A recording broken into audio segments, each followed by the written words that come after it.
អញ្ចឹងមិនថាកុំឲ្យគេរិះគន់ថាពូកែផឹកស្រាបណ្ដាលឲ្យខូចសុខភាពនិងគ្រោះថ្នាក់ចរាចរណ៍ផ្សេងឥឡូវ Gansbird ក៏ផ្អាកផលិតស្រាមួយរយៈមកផលិតទឹកពិសាបរិសុទ្ធវិញម្ដង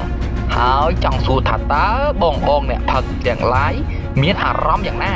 ធ្លាប់តែផឹកស្រាជួលគ្នាផ្លាច់តែឥឡូវមានអីផឹកទឹកពិសាបរិសុទ្ធហូបបាយរួចដាក់មួយដបដេកភ្លឹងធ្វើអញ្ចឹងទើបលែងមានអ្នកស្រវឹងពិតប្រាកដណាស់បងប្អូនប្រិមិត្តឃើញថាកាលពីពេលថ្មីនេះយើងឃើញថាក្រុមហ៊ុនស្រាបៀរ Gansbird គាត់បានបង្កើតនៅមុខងារថ្មីមួយទៀតគឺទឹកពិសាបរិសុទ្ធ Gansbird បាទដែលធ្វើឲ្យបងប្អូនអ្នកដែលធ្លាប់តែចូលចិត្តពិសាស្រារបស់ Gansbird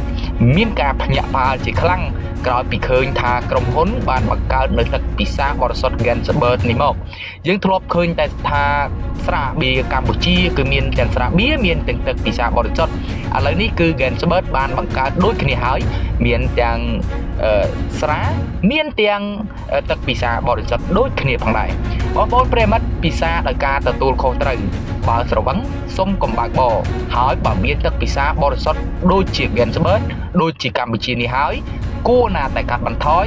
នៅការពិសាស្រាជាតិអាល់កុលការពារកុំឲ្យមានការគ្រោះថ្នាក់ចរាចរណ៍នានានៅថ្ងៃខាងមុខដូច្នេះយើងចូលរួមគោរពច្បាប់ទាំងអស់គ្នាបើស្រវឹងសូមកុំបើកបរហើយបើបើកបរសូមកុំឲ្យស្រវឹងអត្ថាធិប្បាយដោយខ្ញុំបាទមាសសារាក៏សូមធ្វើការបញ្ចប់នៅព័ត៌មានមួយនេះតែប៉ុណ្ណេះបើសិនជាខ្ញុំបាទមាសសារាធ្វើការអត្ថាធិប្បាយទៅ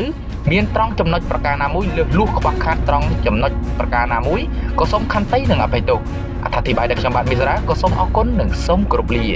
ជួបគ្នាជាមួយនឹងខ្ញុំបាទនៅព័ត៌មានបន្ទាប់